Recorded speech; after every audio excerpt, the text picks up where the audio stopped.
So I'm Jessica Brown. I am the current president of the Colorado Women's Bar Association. And our theme this year, my theme this year, has a wellness component to it. So this summer, some of you may have been here when Gina Cho, who is a national mindfulness expert and author of a book called The Anxious Lawyer, she offered to make a presentation to our group. And we took her up on the offer immediately, and she was excellent. We did it also during a holiday week, actually. It was the 4th of July. We had a great turnout, and she did a terrific presentation. Also in keeping with our wellness theme, in September, the CWBA organized a team for Race for the Cure. We were called Team Legally Pink, and we had over 40 people out there to run the race and raised $2,000 for breast cancer research in the process. And now we're offering you the opportunity to hear from an expert on stress and anxiety, which we thought would be helpful potentially right before the holiday season, which can be a rather busy and stressful time.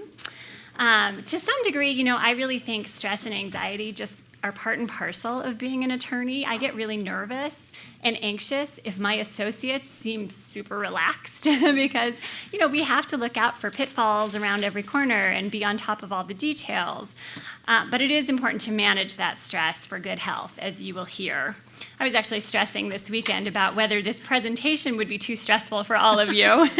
But our presenter, Cynthia Lackner, who I'm about to introduce, assured me there would be some positive takeaways and practical tips that you could employ immediately to help manage your stress and anxiety. Cynthia Lackner is a psychotherapist in private practice in the Denver area who specializes in emotional brain training, an evidence-based program that pairs neuroscience with skills and tools. So you'll hear how you can go from being stressed out to peaceful when triggered throughout the day. Cynthia says that 90% of all human suffering and disease is now caused by stress. Lawyers suffer at a higher rate.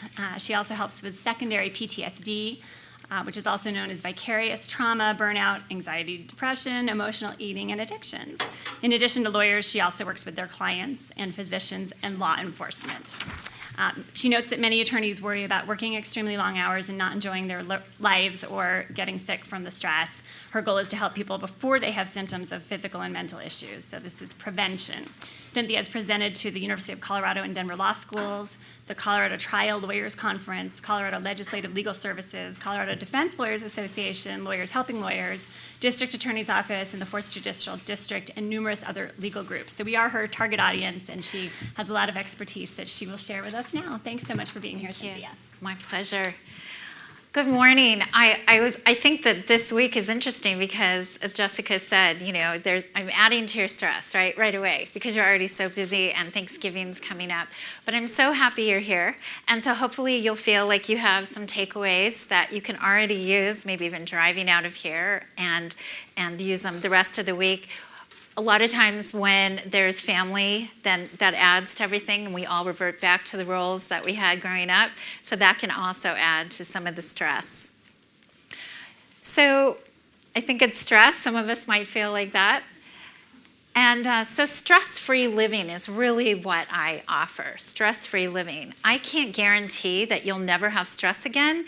I'm just saying that when you have stress, I can teach you how to diminish that. So what does stress actually do to you? What can you do about it? Perfectionist qualities create emotional chaos. Is one of your survival behaviors emotional eating? Do you suffer from vicarious trauma?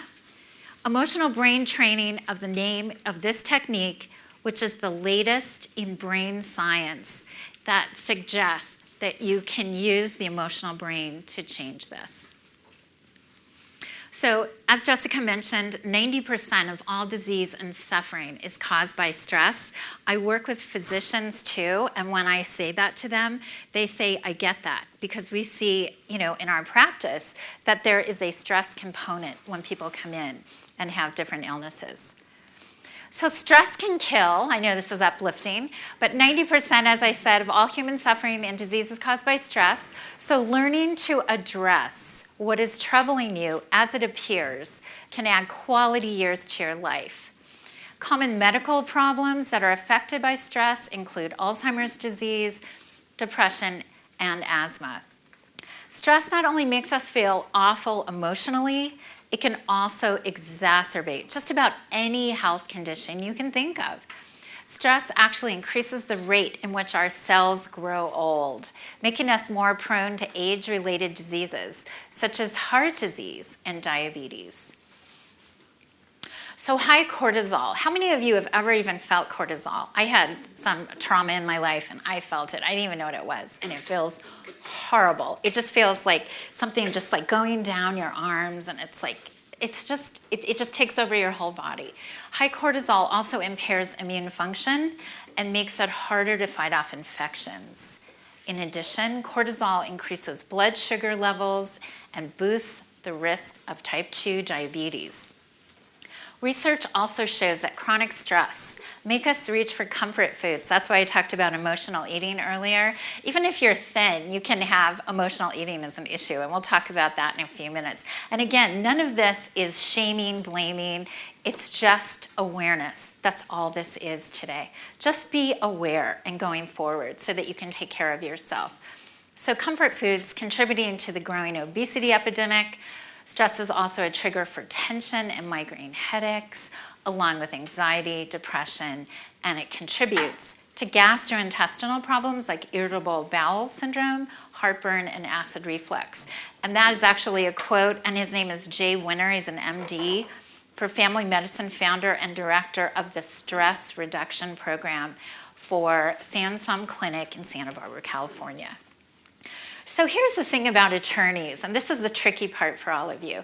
You might be performing at a super high level of excellence, because that's where you live, is excellence. But you're most likely unaware of how you're not in balance, but in stress. You could be functioning and at the same time completely numb. And we'll talk about later like what that numbness looks like when I go over specific skills for emotional brain training. Okay, so repeated episodes of stress increase wear and tear. So when we get bad news or you lose a case, right away you probably go into the fifth brain state, which is actually the reptilian brain. That's the fight or flight, which is great if you're running from a saber-toothed tiger. Not so great if you get stuck in that mode and you can't find the switch to turn it off. We've all been there, where we get bad news, we hear something really sad happened to someone we love has cancer. It doesn't have to be law related, it could be anything. And right now we're in a 5 brain state and we're stuck in there, which is really, really, as you can appreciate, not healthy. So according to the World Health Organization, the United States is the most anxious country on the planet, and probably even more so now what's going on in the world. You know, we were already anxious. Now we have even more of a reason. Hooray, right? So more than 40 million of American adults currently live with a diagnosis of anxiety. Anxiety diagnosis has seen a 600% jump since 1990. Prescriptions for benzos have jumped 17% since 2006. And 44% since 1981. So what researchers have demonstrated is that long-term benzo use. And when I use the word benzo, I'm talking about that class of drugs where you take it because you're anxious. So what they've discovered is the long-term benzo use can use structural changes to the brain and central nervous system, depression and memory loss, and may lead to other psychiatric diagnoses. So I'm actually speaking mostly about Xanax because I know some people go on that not realizing how dangerous it is. Reports have simultaneously shown that even short-term benzo use can damage cognitive and intellectual abilities. Ironically, benzos have been known to worsen symptoms of anxiety. In 2011, Xanax had emerged as the most popular anti-anxiety medication in the country, with 50 million prescriptions dispensed that year alone. So I could do a whole class on why that's irresponsible in continuing to dispense that, to write those scripts for people. When benzos are discontinued, the brain and central nervous system goes into overdrive, and the results are excruciating. Extreme anxiety, panic attacks, insomnia, seizures, shortness of breath, and heart palpitations. So, as an attorney, What are some worries you have? And I'm sure I could add to this list, but let's go over them. Depositions, public speaking, general worry about work, your health, money, not preparing properly, never enough time, relationships that you have, either with work or personal relationships, anxiety, depression, worrying that you won't measure up. And here's a big one that I work with people, body image relationship to food, because especially when you're an attorney, you always want to feel like you present yourself, that you're prepared, but also that you feel that you look attractive, because people do judge that. And so that is something that comes up. Does this feel like you, that you're the zebra? And this is stress and anxiety. Just wondering, that just sort of resonated for people. Okay, emotions we feel in our body. This is what we feel. And you're so busy, you probably haven't even noticed that you feel these sometimes. Grief, fear, anger, shame, sadness. And by the way, grief and sadness are different. And we could have a whole conversation about how they're different.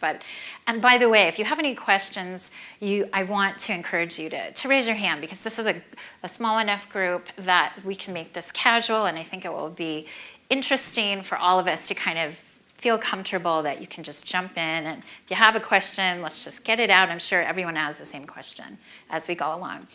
Vulnerability we can feel in our body, and disappointment. So dysfunctional patterns that contribute to depression include work overload, excessive competitiveness, unhealthy relationships that we mentioned earlier, and lack of exercise. I know you get so busy, you're like, I gotta get that run in, or I've gotta get on the elliptical, or I gotta this, I gotta that, and then the day's over. So again, no shame or blame here, just bringing it up. Personality type, high achieving perfectionists, and we're going to talk about that in a few minutes, can lead to an overdeveloped sense of control and responsibility. The dark side of these traits are that chronic feeling that nothing you ever do is good enough, and that's sometimes where you can feel depressed and sad about where you're at in your life. So, speaking of perfectionism that I said we were going to get to, so what is the cost of being a perfectionist or a workaholic? Just discussing it for a moment. So I recently heard someone refer to workaholism as the only addiction that you can appear on your resume. I would add perfectionism to that too. Do you ever think, if I don't do a perfect job, I will fail? What happens to the attorneys who work incredible hours, or the ones who are never satisfied with the quality of their work? So these lawyers are candidates for burnout, unrelenting stress, and illness, and will always be unhappy about the lack of time for fun and family. If they don't leave their law practice, they continue to run on empty. Is this you? You don't have to answer. Just, to yourself, you can.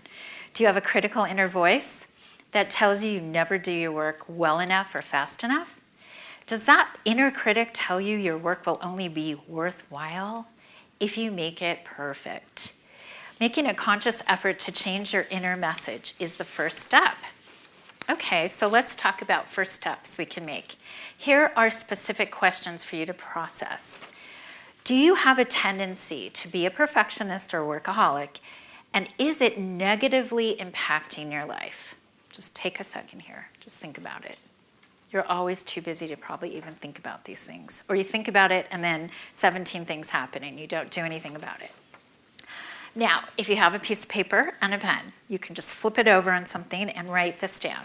Make a list of activities you wish you had time for. Choose one activity and plan to spend some time doing it in the next 10 days. First, I was going to give you 7 days, but I figure with Thanksgiving, you already have so much going on that would be really mean of me, and I'm not going to do it. I'm giving you 3 more days on top of that. Do this weekly for the next month, and then revisit your list. Last, what do you need to do to get out of your comfort zone? By the time lawyers typically seek professional advice, they are already burned out.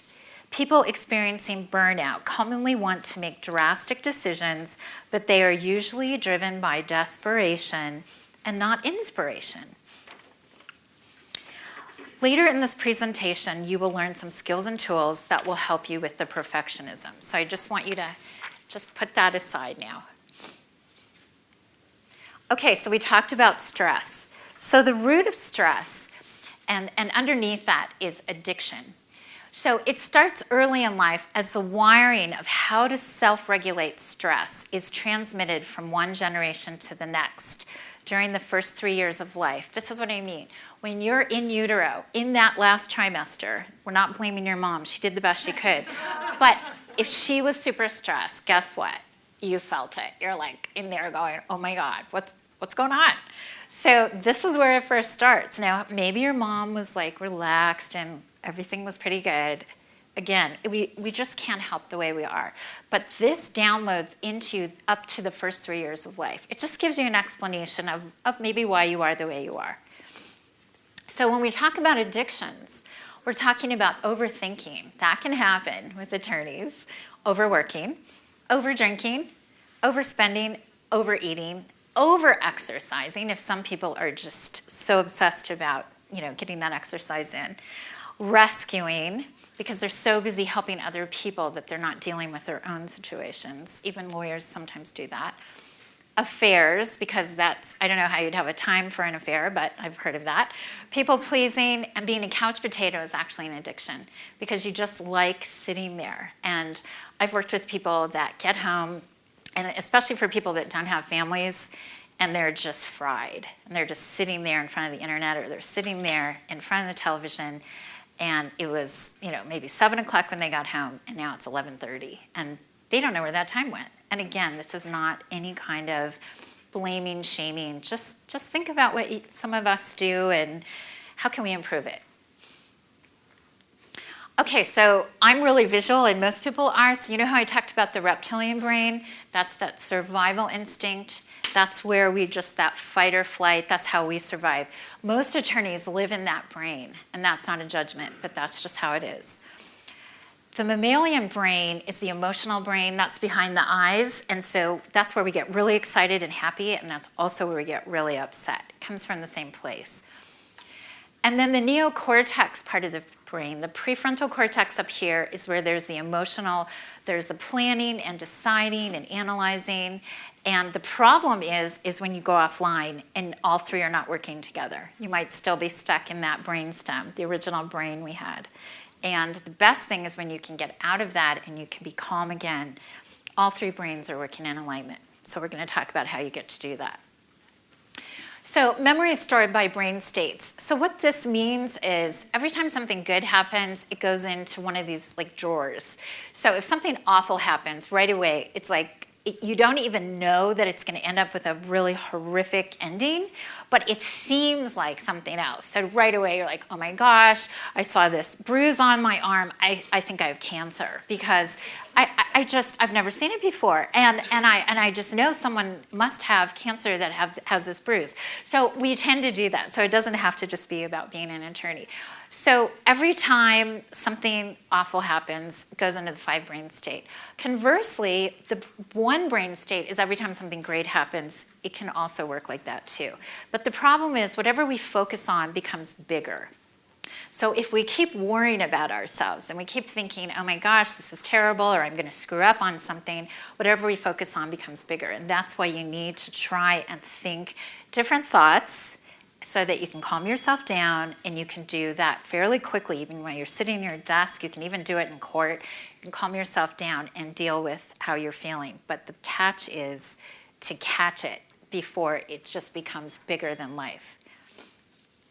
So now I want you all to uncross your legs, sit back in your chair, close your eyes. We're going to do what's called a check-in. And this is something you can learn to do for yourself, because you all know that breathing is wonderful. And breathing calms us down, even if you just breathe.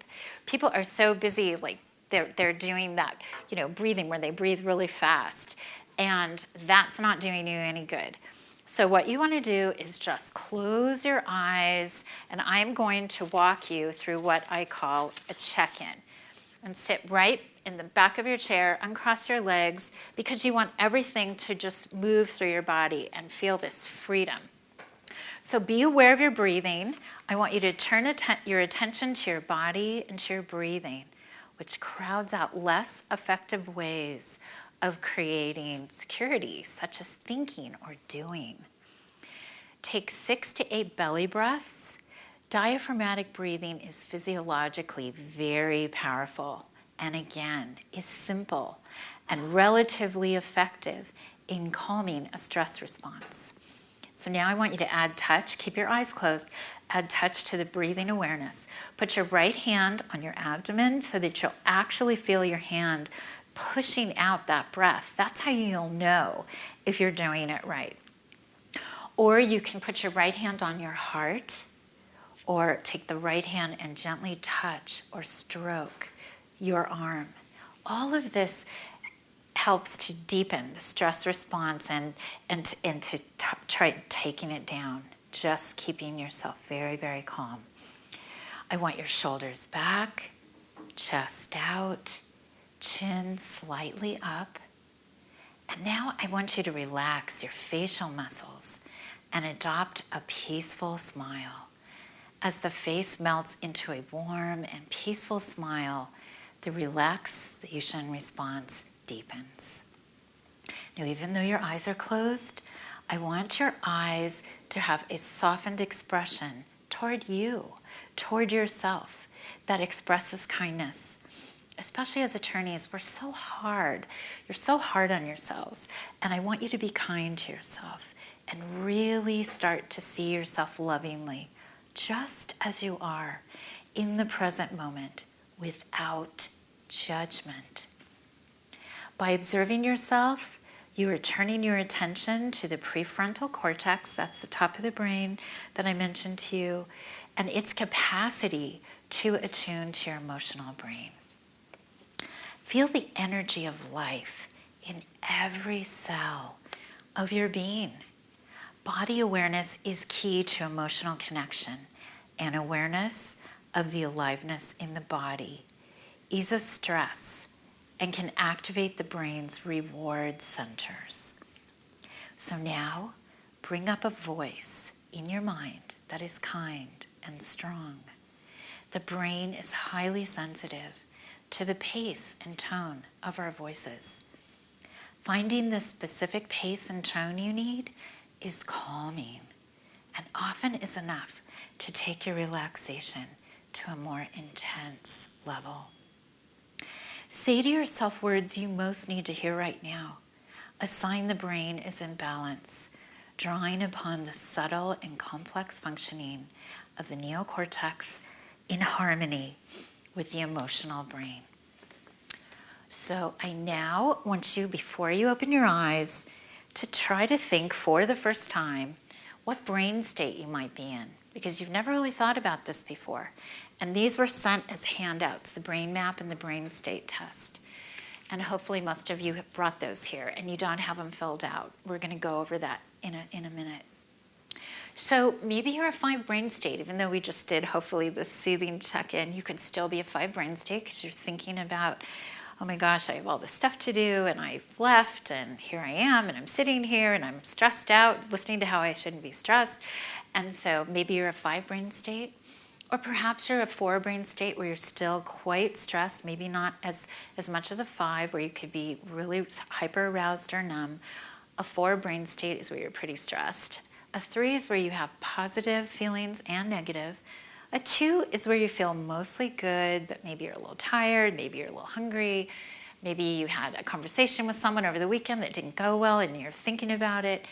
Or a 1, where you're absolutely feeling calm and terrific. So I want you to gently open your eyes and just think about what brain state you're in. And now we're going to go to the brain state test. Okay, so does everyone have that right there? There's only 5. It looks like this. Brain states. To figure out what brain state you're in, I'm going to ask you. Do you all have that? Can anyone? There's some extra ones I believe I was told out in front if someone didn't bring them. Does anyone not have a brain state test? You might want to run out for a moment and we'll give you a second to get those. I'm hoping there's enough. There was supposed to be an email that went out to remind you to just print them and bring them, but I don't want you guys to worry about it. Hopefully there'll be enough outside. Okay, so this is what I do typically, and I'll just take a minute to tell you this while they're getting some of these. this is what I do. When I wake up in the morning and I say to myself, what brain state am I in? I mean, every single day I say this. Typically, I'm in a 3 brain state. And if you're in a 3 brain state, we're going to go over each one so you know what to do. That's where you have some positive feelings and some negative feelings, which is kind of typical when you wake up. Now, for some people, they wake up and they're in a brain state where they're more stressed. So it depends what's going on in your life. So now I want you to start filling these out. Hopefully you all have pens or pencils. So to figure out what brain state you're in, I'm going to ask you about how you've been doing with your stress over the last month. You will give yourself a number corresponding to how you're doing. Here's one thing you'll be happy about. I'm not going to see the results. Nobody is. This is for you. This is private. This is information for you, and there's no shaming, blaming. I have to keep bringing that up because remember, if there's perfectionists in the room, you're thinking like, I have to have a high grade on this. No, you don't. You don't. This is awareness, okay? That's it. This is for you. Nobody, you can even like in school, you know, when you'd be like this so no one looks at your, you know, your test answers. Okay, so in the last month, how often have you felt these different brain states? Brain state 1, feeling great, feeling balanced and rewarded with surges of pleasure in your body. Give yourself a 0 for rarely, 1 for sometimes, 2 for often, 3 for very often. Brain state 2, feeling good, feeling present and aware of your balanced positive and negative feelings. Give yourself a 0 for rarely, 1 for sometimes, 2 for often, 3 for very often. Okay, brain state 3, a little stressed, feeling mainly negative feelings, being somewhat numb and thinking too much. Give yourself a 3 for rarely, 2 for sometimes, 1 for often, 0 for very often. Brain state 4, definitely stressed, feeling negative, unbalanced. Feelings have expectations that are too harsh. Give yourself a 3 for rarely, 2 for sometimes, 1 for often, 0 for very often. And finally, brain state 5, the reptilian brain we've talked about now, stressed out, overwhelmed, confused, lost or disconnected. Give yourself a 3 for rarely, 2 for sometimes, 1 for often, 0 for very often. Now I want you to total up the number. Okay, so obviously the higher the score, the better you're feeling. True story, if you had a 15, I'd be shocked. You don't need to be in here. If you have a lower number, then it's really good you're here, okay? So just, again, just for you, all right? Great. And does anyone have any questions so far? I want to just keep asking if there's any questions. Okay. Now we're going to the brain map. Do you see the other thing? Do you have to make a trip out to get the brain map? Because that also went with the brain state test. That's also outside. Did you get the brain map? Okay. So let's go over this. So we're going to talk about brain set points. And you're thinking, what's a brain set point? So if we walk around and we're pretty stressed out, and you're attorneys or paralegals or judges or whatever, and you're typically probably a 5 or a 4. Again, that's not an indictment. That's just how you are. And maybe that's how it's been being a lawyer, or you were like that as a child, or we're not blaming. It's just information, okay? So the brain set point is determined by experience. The more we are in a particular brain state, the more the brain develops the habit of being in that brain state. Does that make sense? So describe the habit set point of 1, feeling great, 2, feeling good, 3, a little stressed, 4, definitely stressed, 5, stressed out. So just your best guess, again, nobody's looking, circle current set point. But how you are right now, today, November 23rd, best guess. Circle that, 1, 2, 3, 4, or 5.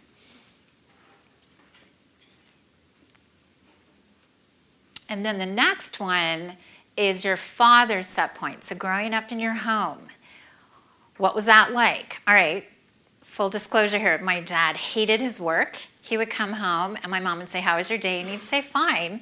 but it wasn't fine. And then if I dropped a fork or something at dinner when I was little, I get yelled at. So I would say my dad was a 5. He hated what he did. He was better off in just saying, I hate what I do. It's just awful. So I would say he was a 5. Mother's set point. Now, some mothers, are the ones that are really stressed out, and the dads are calm. It's, again, we're not judging. Just it gives you information of how you kind of got to where you are today, because you grew up in this environment. You just did. Your parents did the best they could. So try to figure out what your mother's set point as a rule was. Was she kind of in the middle? She was fun and happy, and other times she was really stressed out, or was she, not the happiest woman you've ever seen, and no fault of her own or whatever? Again, just give her a number. Now, believe it or not, a lot of people can remember how they felt at 3. If you can't, that's okay. But just kind of go back there and just think, I didn't know what was going on. I loved, my siblings were nice. I had cool toys. 3 was pretty cool. And just give yourself a number. Just best guess. And then going on to childhood set point of age 8. Just your best guess. A lot of times I see with people I work with that 3 and 8 were really pretty good. They're 1s and 2s. When they had adolescence, which is the next one at 15, a lot of people did not particularly enjoy those years, and that was beginning of real stress for them for different reasons. So you can circle that one next. And then adult set point. So the difference is between current set point is you sitting right here today, especially after doing the check-in. And then the adult set point is you're walking around typically. What are you? Dealing with all the stress that you have with the family and your work and all the balls in the air. What do you typically think you are? Okay, and again, if there's any questions, just raise your hand. Should I go on to the next one? Are you guys there? All right. So this is the neocortical brain. That's the thinking brain. That's the top part of the brain here. The overseer of the emotional brain. Stress causes difficulties with attention and thinking. Think about that. You're really stressed out. Now you're trying to do your work. It's like, this is tough. So go over to attention. When this is going on, when you're super stressed out, would you say that your attention is excellent, good, satisfactory, or poor? And nobody's looking. So just really be honest, okay? Then go on to thinking. How are you thinking? Are you pretty flexible? If someone comes up to you and you kind of have flexible ideas with them, or are you pretty rigid, like, no, that's not going to happen, and so you're reactive or chaotic? Yes? Is the neocortex the calculator or the puppy? It's a calculator. Okay. Yeah, that's where we want to be, like, in alignment with that. The best decisions you make are when you're calm. Think about it. It's hard to make good decisions when you just found out something awful, or you just found out you lost a case, or you just found out, last week, I'm a grandmother now, and last week I found out that my 9-month-old granddaughter was going to the pediatrician, everything was fine. They're like, her head's a little big, we need to do an ultrasound right away. And I went right into a 500 brain state, and she's fine. But you know what I mean? Like, I was having a good day till I wasn't. This happens to all of us. Okay? So, yeah. All right, so emotional brain is self-regulation. That's what I'm hoping that a takeaway is for you guys. I mean, again, you're just hearing about this, but this will be helpful. How we respond to stress is transmitted by the parent-child. Circle what best describes your early relationships. So think about, we're going back to parents again. Were they authoritative? That meant more like they gave you buy-in. Hey, Jessica, we're going to go to the movies this weekend and see Aunt Sally. Is that okay? And you're like, okay. In my family, again, my parents said, here's what we're doing. Well, I don't want to do that. Well, we're the parents. This is, okay. So for me, it was more authoritarian. Permissive means like, oh, I want ice cream for breakfast, and your parents say, do you want chocolate or strawberry? Or you can have vanilla tomorrow. That's permissive. And then there's neglectful. I worked with someone, his mother never made dinner for the kids. She didn't want to. So this poor man was going up and down the street in Philadelphia when he was little, eating in his friend's home. I mean, that's a neglectful childhood. Okay, that makes me sad thinking of that. Again, we're not going after your parents, but it's just really good information about what was that kind of like growing up. Attachment style. So when you're a baby and your mom or dad are rocking you and they're looking at you, eyes, they're looking at you and they're smiling at you, that's attachment style. So you start to feel really good about the world. So some babies don't have that. Their moms, could have postpartum depression or didn't really want the baby or whatever, or is really stressed out. You feel that as a baby, and that just starts you on your way to some issues later on in life. And the good news is you can learn to be your own secure attachment for yourself. And you probably, most of us have. Our parents have done the best they can, mostly. So that's attachment style, but again, explains a lot of things. And when it says tend to merge or distance, when I get really upset, I like to go home and shut off my phone or maybe close the blinds or whatever. Some of us are so stressed, but they like to be with other people and they like to be over here, not dealing with their own stuff, but just constantly being around people. It calms them down. So we'll talk about that more, but merge or distance is as a result to attachment style, like what was going on for you. Okay, stress circuits. Now again, this is when you're super stressed out, like you just found out bad news, like I did last week until I found out good news. Which of these circuits, expectations is stronger, rings true for you when you go into stress? And that's that black and white thinking, that all or nothing thinking. So existence, right away when something happens, maybe we make mistakes. If you screwed up on something, you almost think like, oh my gosh, I don't even exist. I just, you just like disappear. The opposite of that is I do exist. Or perhaps you feel like when you're really stressed that you're a bad person, or that you have no power, or that you cannot do good in the world, or you cannot love, or you feel you're not worthy, or you feel like you cannot have joy. Now, I've had some people that circle all of these. But there's nothing wrong with any of them. It's just when we're super stressed out, what do you think? Best guess, where do you go? Where do you think you lie? And just circle that for your awareness.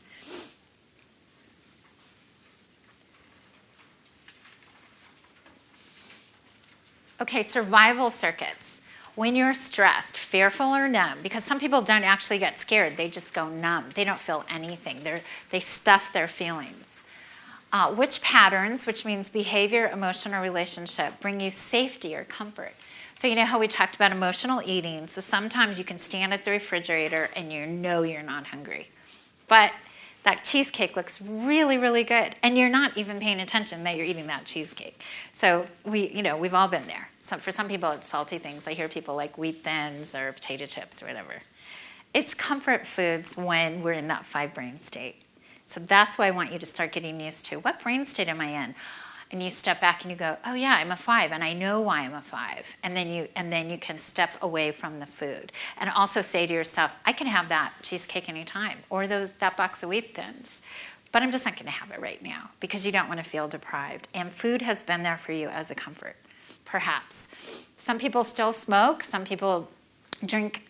And again, when I'm saying alcohol, some people just drink responsibly, some don't. Drugs, gambling, spending, internet, television, exercise. So anything that's extreme becomes what you're doing when you're literally stressed out.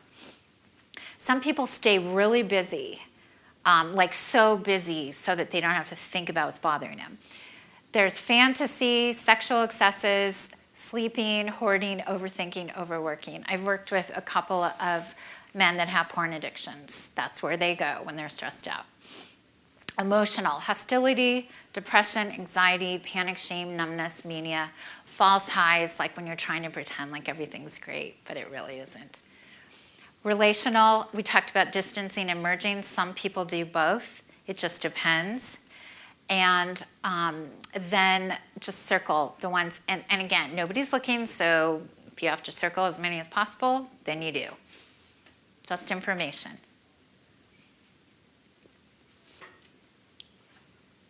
Okay, the next one is intimacy blockers. This keeps you from being connected to other people. It keeps you from having really good relationships with people. And it doesn't mean that you have to be perfect with people, but sometimes, when we get a little angry at one of our friends or whatever, it's our unmet expectations that keep us upset. Could be we're really upset with our kids or our partner, our spouse, a mother, or whatever. It's the relationships that are the closest to us that trigger us the most. Just think about it. But when there's intimacy blockers, so you're feeling fearful or numb, which patterns do you use to block intimacy? You do it and you don't even realize it. Circle all that apply. So you might be seen as the good one. You're always the good one, or you're the bad one, or you're the perfect one, or you're the smart one, the dumb one, the bully, the victim, the boss, the success, the failure, the invisible one, the vulnerable one. Interaction.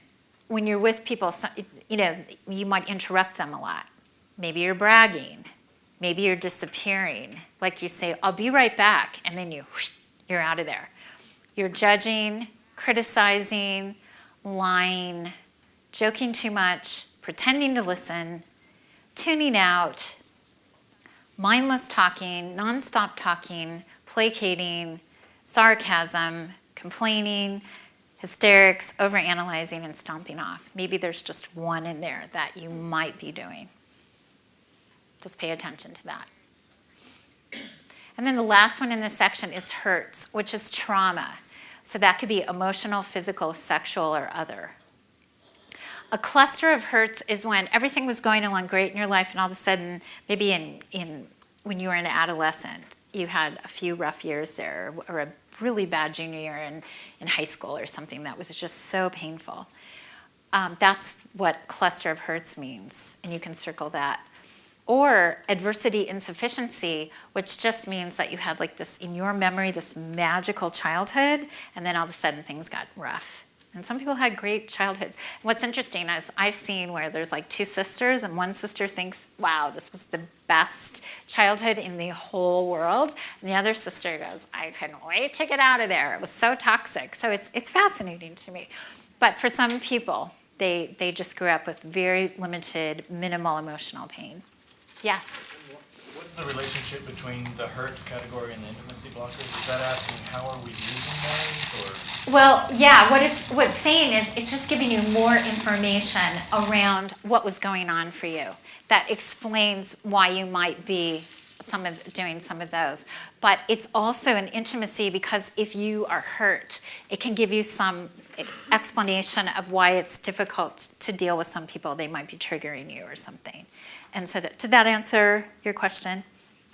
Okay, you right there. Going back to the role, are those the messages we're giving ourselves or the messages we're hearing from others, or both? Oh, that's a great question. You're talking about the role where you're the good one, the bad one. Yes. You hear it from other people, but if you're honest with yourself, you probably know it. Does that make sense? Yes. Okay. Did I answer your question? Yes, thank you. Okay, yes. You right there. And the hurts, sort of the opposite of the adversity insufficiency, I think. So where would it fit for you to, Can you speak louder so that they can pick that up for you? under the hurts, where would it fit if you have essentially blocked a lot of what your childhood was like? A lot of how you were feeling or reactions. You don't have recollection of. That's a great question. What she said is how does it feel if you've just what is that called if you've just blocked all those years out? You have no memory of the 3-year-old, the 8-year-old, even maybe 15. Would you go that far? For sure the 3 and 8? Yeah, sure. Okay. Just a lot of detail of what went on. Well, I think, and again, I mean, I don't want to jump out on your life, but my guess is, because I get this a lot, is because we stuff our emotions to protect. So my guess is that little girl was just protecting. She was stuffing. She just thought, I need to move along in life and I will get there. But this is not easy for me right now, so I'm going to stuff it. So where does that fit on the hurts line? That would be, I would circle trauma and emotional. And again, that's not a label, but it's just that's my guess. Are you comfortable with that? Okay. Any other, those are all great questions. Thank you. Okay, I think we're finished with this over here. Okay, the last section is health problems. Just write down, you know this about yourself, but just write down, yeah, I guess, I have high blood pressure or whatever it is. Hopefully you have nothing, but if you do, that's fine. And then medications, just write those down.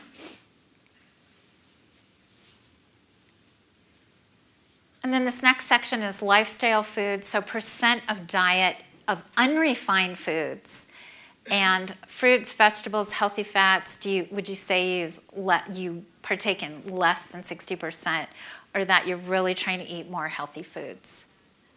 Just notice that, just pay attention. Does that make sense for everyone, what I'm trying to get at? Because when you have really good nutrition, that so helps your stress. I mean, this is something you all know. Healthy food, getting plenty of rest, it's like blah, blah, blah. I know that, it's hard to do it, but let's just say it, okay? And then this is my favorite one, top 3 sources of joy, okay? Write down top 3. Top 3, what makes you so happy?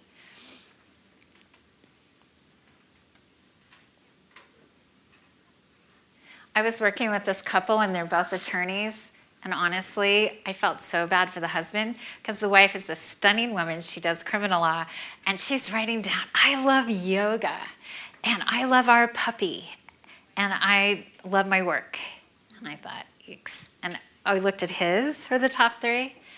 I won't say her name, but I love her. I love being with her. I love going to dinner with her. And I also love the puppy. And I read that and I'm like, because it just makes me feel bad, because he didn't see what she wrote. So I'm not telling you how to answer, but I really hope. And if you didn't put your partner, if you have a partner in the top 3, just noticing, not judging. But, okay? I mean, it'd be nice. Okay. So are you an emotional eater? I know we talked about that really quickly. Just think about that if you are. Stress and self-control impact lawyer burnout. We're just kind of talking about lawyer burnout here and there. Test the theory about how being worried or overworked affect the choices you make. Does being hungry or tired drain your willpower? What about physical pain, illness, or emotions like anger, loneliness, or sadness? Do they seep into your consciousness? Notice when stress strikes throughout the day or week. Then watch what happens to your self-control. Do you experience cravings, lose your temper, put off things you know you should do? Just thinking. Just process it. Okay, so here's something that I also, as Jessica mentioned, I work with people with vicarious trauma that's also called secondary PTSD. So especially when people do criminal work, as you know, that could even be some of you, but the kinds of things that you have to deal with is very, very, very difficult. And some people have trouble sleeping, and it can be haunting. So vicarious trauma occurs when a person is exposed to extreme events directly, experienced by another person, and becomes overwhelmed by the secondary exposure to trauma. Why are attorneys at risk? Well, there's a very good chance that you will come into contact with clients who are and have been traumatized. And unfortunately, you're not immune to this potential deleterious effects of this work. What are some of the symptoms a lawyer can suffer not realizing he or she has this disorder? Well, there's physical symptoms such as fatigue, anxiety, and loss of enjoyment. There's psychological symptoms such as a person feeling more cynical and pessimistic. He or she avoids feelings by numbing or shutting down. Possibly there's also work-related nightmares. So psychophysiological can be nausea, flashbacks, muscle rigidity, trembling, terror, memory gaps. So trauma occurs in unexpected ways, sometimes just hearing screams, including recorded screams in any medium, increases activity in the amygdala. That's that fear center in the brain. The brain region linked to processing and remembering fear. So the porousness of your being is like an antenna. A single traumatic event immediately alters your awareness. That trauma keeps repeating itself until you can break that pattern. There's different things that that you can do to help yourself. So I hope no one, bless you, I hope no one in here has that. Okay, so strong emotions that are not processed thoroughly are stored in cells, as we mentioned earlier. If your feelings are blocked, denied, and repressed, the blood flow can become chronically constricted, depriving organs of nourishment. This leaves you foggy, less alert, and with limited awareness. That's what goes on when you go into that reptilian brain. So how do I help attorneys? There's something called the quality of life scale, called the ProQual, that you might be familiar with. And then we're going to go over the emotional brain training skills in a few minutes, which helps with anxiety and depression. And also self-care just means reminding you to do the yoga classes, to get that nutrition in, to get that sleep in. It's hard to do. I'm not up here saying I got all the answers. I'm just saying let's just think about what you can do to tweak some things. That's all. So I teach you how to reset the nervous system. After trauma situations, relaxing the reptilian brain allows for the immune system to recover. Okay, so here we go. These are the skills and tools of EBT. So like I'll use myself as an example. And I also want you to have, like, just flip over one of your pages so that you can write down, because I think this will help you if you actually do it yourself. So we use me as an example. Everything was good until my son texted me and said the baby needs an ultrasound for her head. I mean, this came out of nowhere, right? So my body right away, my neck, I was overwhelmed. I felt, I didn't even have strong cravings. I felt like I wanted to throw up. Okay, time warp. And so some people can see brain states more easily in other people than they can themselves. So that's the 5 brain state. I know I was in a 5. This is what I had to say to myself over and over so I could calm down. Do not judge myself or others, because sometimes when you go into a 5 brain state, it could have been after something you did, like if you back up into a car or something because you were thinking about something else, or someone else does something and you want to strangle them, or just you want to yell at them or scream at them. So do not judge myself or others. Minimize harm. That's meaning don't give yourself that excuse. You can go to the refrigerator and eat all this fattening food, or go get trash, go drinking or take drugs or whatever some of us do just to feel better. So minimize harm, not reaching for external solutions. Know it will pass. It's a brain wire. Everything is going to change. You have to say this over and over. Do not judge. Minimize harm. Know it will pass. You say it over and over. Okay. Then you get to a brain state 4, and this is the best skill and tool that you're going to probably learn today. How do I know I'm in this brain state? Well, you're still definitely stressed. At least with the 5, you could be so numb or just hyper-aroused that you can't help yourself. You're too upset.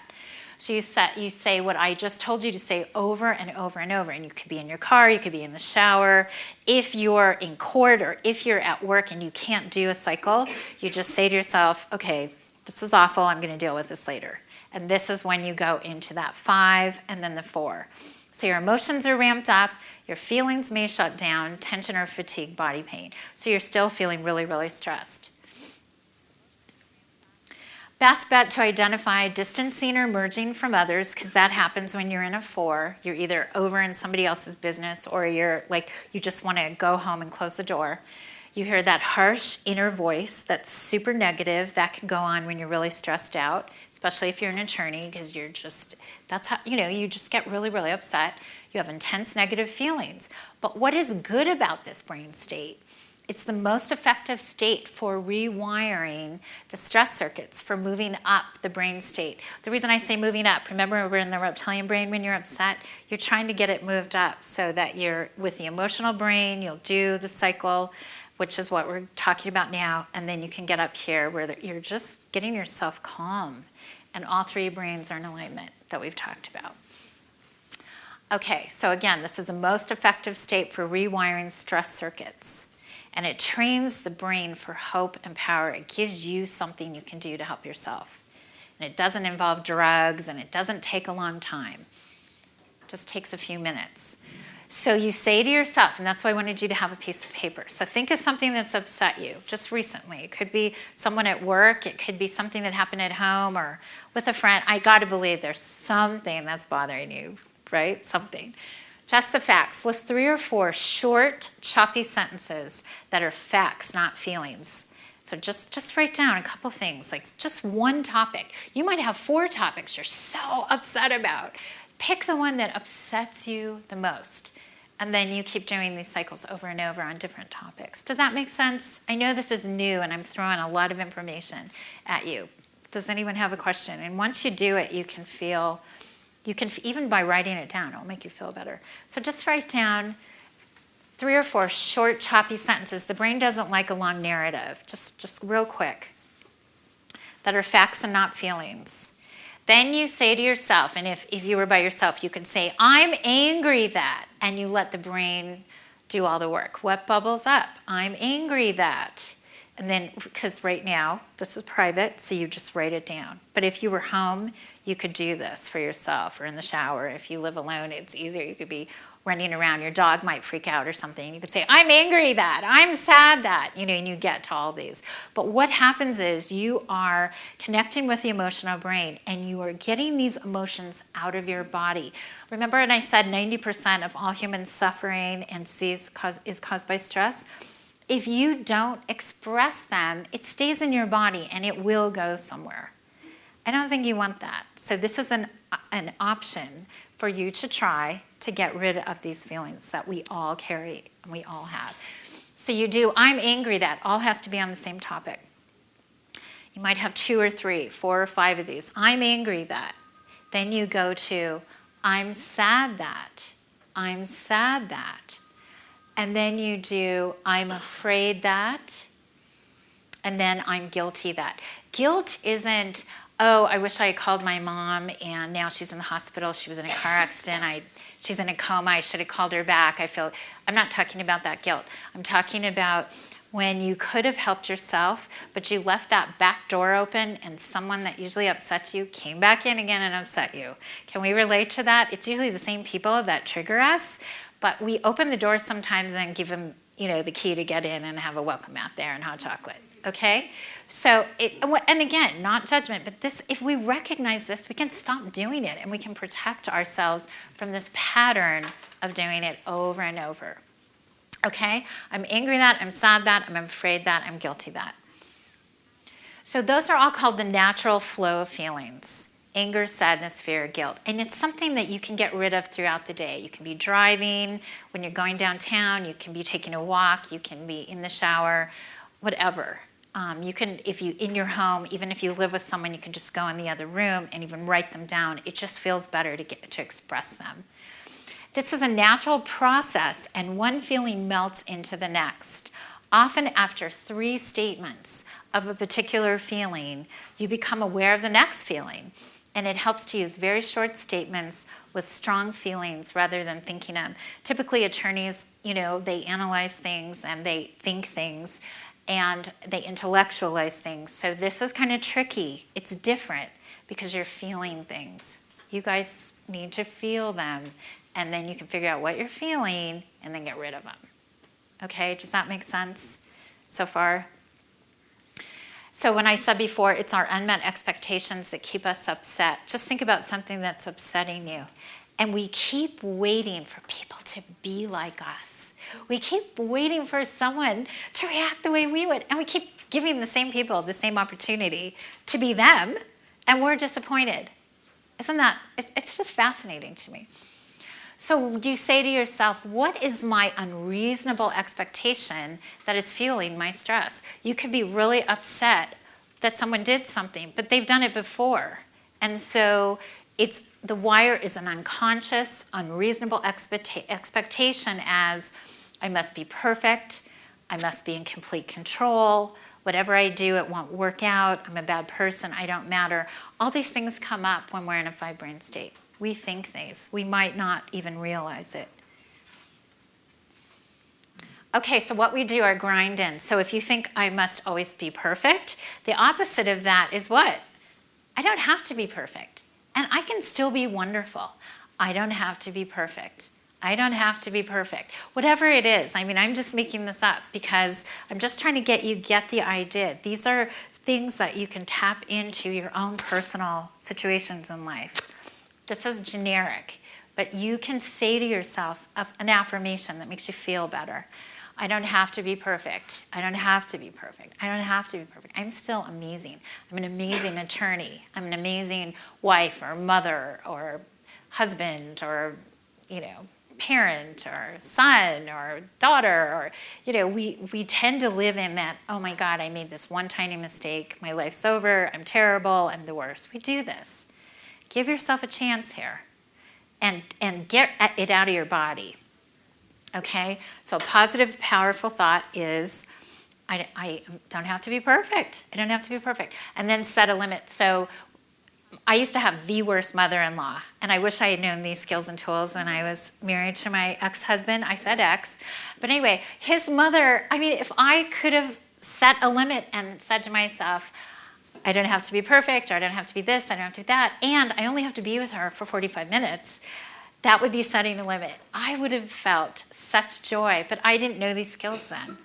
So it's just when you set a limit, you can say, I will do the best that I possibly can in this situation. And you can apply it to work or personal. Does that make sense? You just, again, you have some of these things that you can do to make yourself feel better with people that are challenging, that you can't get rid of. They're still going to be in your life, but you can be different in the way you react to them.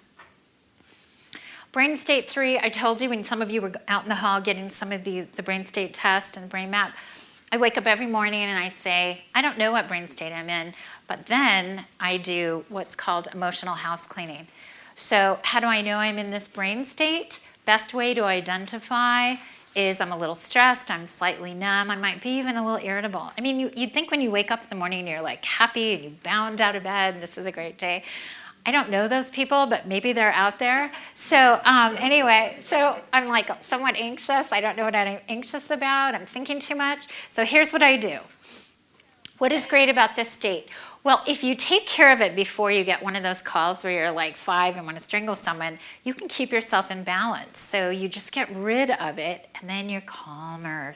So even if you do end up having a terrible day, you won't have as a terrible day if you were more in balance with your brain. You're trying to help your brain out here, right? So you're at the tipping point if you're at a 3, because you can all of a sudden hear some bad news and go right into that reptilian brain. So you use the tools now. It prevents overreaction, and you're somewhat functional still. Emotional house cleaning. So we just did this. I'm angry that, and here's the great part. It can be over 10 topics. I'm angry that my husband left the wet towels in the closet again. I'm sad that my son didn't do very well on his test. And I'm afraid that, this headache might go into a migraine. Do you see what I mean? It's just all over the map here. I'm guilty that, that I did this or that, and then my friend annoyed me again. Now I have to deal with it. This is all called essential pain. This is what we deal with in life, essential pain. But earned rewards are the opposite. So after you get that out, that's on all those topics, you go to, I'm grateful that, and you might have 5 or 6, I'm grateful that.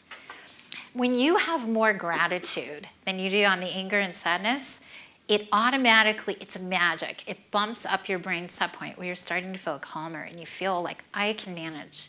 I can deal with anything. I can deal with this workload, with what's going on in my personal life. You're giving yourself a tool. I'm grateful that. I'm happy that. Here's the difference. Like usually gratitude could be, I'm grateful that I'm healthy. I'm happy that my son's flying in from Chicago on Wednesday for Thanksgiving. I mean, you could say I'm grateful for that too, but gratitude is usually like, I'm grateful that this came through, I'm grateful that I feel well, that type of thing. But you could just be happy. I'm happy that I'm gonna have lunch on Wednesday with my cousin.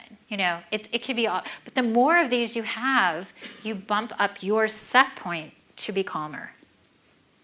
I'm secure that I'm a great attorney. I'm secure that I'm a great mom. I'm a great parent. I'm really good litigator or whatever. I mean, you could have a list long of how, because typically with lawyers, they don't usually do this. They don't usually think, oh, I feel so secure that I'm this, that, and the other. You don't have time.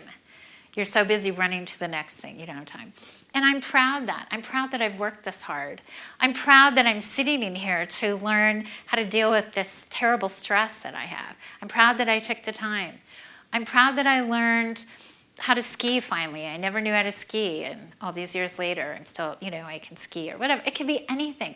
If you have a long list, I guarantee you it's going to bump up your set point, and it's going to give you skills to deal with the stress that you have to deal with going forward. Brain state 2. In general, you feel pretty good.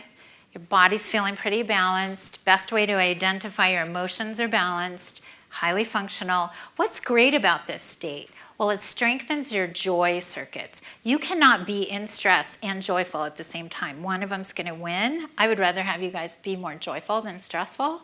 So if you can stay in the 2, you'll be happier. Or if you go to a 5, by the way, you can be in all 5 brain states in one day. Just know you're not doing anything wrong. You can be in all 5. It just happens. But that's fine you're in a 5. Just get out of it. Other people don't know how to get out of a 5, right? They're stuck there. You're not. You'll have the off button. Brain state 1, feeling great. Okay, so you're peaceful, compassionate for others and yourself, complete. It breaks the stress circuits, strengthens joy circuits, decreases cravings, optimal for health. I was working in Colorado Springs. I spoke to a group of attorneys, and I remember I was using an example of what a brain state 1 was like. So I said, so picture that you're in Hawaii and you're walking along the beach and the waves and everybody's like, they have this smile on their face and they can see that, oh wow, that's right, there's the waves. And then all of a sudden this woman is just like sitting right there and she has like the most upset expression on her face. And I'm thinking, oh my God, what did I say? So when it's over, I'm putting my laptop away, and I just said, look, I obviously said something you didn't like, and I want to learn from each time I speak, like maybe something's going on here. Was there something I said that you didn't like? She goes, well, maybe for everyone else they liked that visual, but my husband just left me, and he and his girlfriend are walking along the beach in Hawaii. So I'm going to leave it to you to figure out what your brain state 1 is. I'm not going to help you with that. You'll be fine on your own thinking about that. So the surefire way to build resistance of going into trauma is if you go into trauma, it does not mean that you're doomed to PTSD or vicarious trauma. It also doesn't mean you will sail through. But the most realistic alternative to consider is that trauma will affect you. And the reason I'm bringing this up towards the end about trauma is that you don't have to even work in criminal law, let's say, or family law. We can have traumas that just happen. My dad died this last July. That was traumatic for me.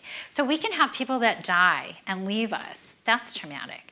We can have a child that we're raising that's bullied in school. That's traumatic. I mean, we don't have to have been in Paris and known people that died or been, there ourselves. There's so many things that can be traumatic, and we just don't realize that. So research in resilience and post-traumatic growth, both behavioral science and neuroscience, is rapidly expanding our understanding of how people can not only survive the most catastrophic losses and the most unforgiving tragedies, but actually recover a sense of themselves and a deeper meaning and purpose to their lives in the process. The everyday definition of resilience entails a sense of bouncing back from a severe crisis. However, the lives we lead are markedly different before and after a trauma because these losses and struggles do profoundly change us. And when we ignore that they've changed us, I think that that's a problem because we keep trying to stuff those icky feelings that we might get because of the trauma. We might think that we are fine. I love that word fine. Like it means nothing, right? When someone tells me they're fine, right away I'm thinking, uh-oh. That's bad. We might think we're fine, but the body and the brain keep the score. So this presentation is an overview regarding what you can do when triggered with stress throughout the day. The talk's been about awareness, as you know, and that these skills and tools exist. Typically, this is a 3 to 6 one-hour session of how to learn these. I think you guys got a really good sense of how to do it, and maybe you took notes and you can run with this, which is wonderful. You will have these skills for life, and as Jessica said, I'm in private practice. I'm here in Denver, and so feel free to contact me even if you just have a question. So it's not difficult to learn the skills and tools of emotional brain training. it's difficult to live with stress. And these are just some testimonials about emotional brain training that some people like. They just a brain-based solution to stress, practical tools, and so on. So I just want to see if anyone has any questions now that you've heard the entire talk. Anything bubble up for you that, just any other questions? Yes? What are your thoughts about neurofeedback training? Neurofeedback? I think it's wonderful, and I'm for everything that helps. If it helps you, then I think it's great, because it teaches you relaxation and it teaches you to process your emotions, and I think it's wonderful. I am all for it. Anything that anyone tries to do to help, it's hard out there. This is a scary life. It's hard. Just think about all the things we do. Most of you are so busy that you don't stop and think about. It's like I was a big skier, and I used to force myself to go down these really difficult slopes. And then I would always look back and go, wow, I just skied that? Well, actually, it scared me to death that I had just skied it. But anyway, I did look back, and that's what I invite you all to do. And go, wow, I just did this or that. I just tried this or that. We're all doing the best we can. And if there's one more takeaway that I hope you have for today, is just give yourself a chance. Give yourself a chance and try to look at all the wonderful things you do in a day, not like, oh, I didn't do this, I forgot to do that.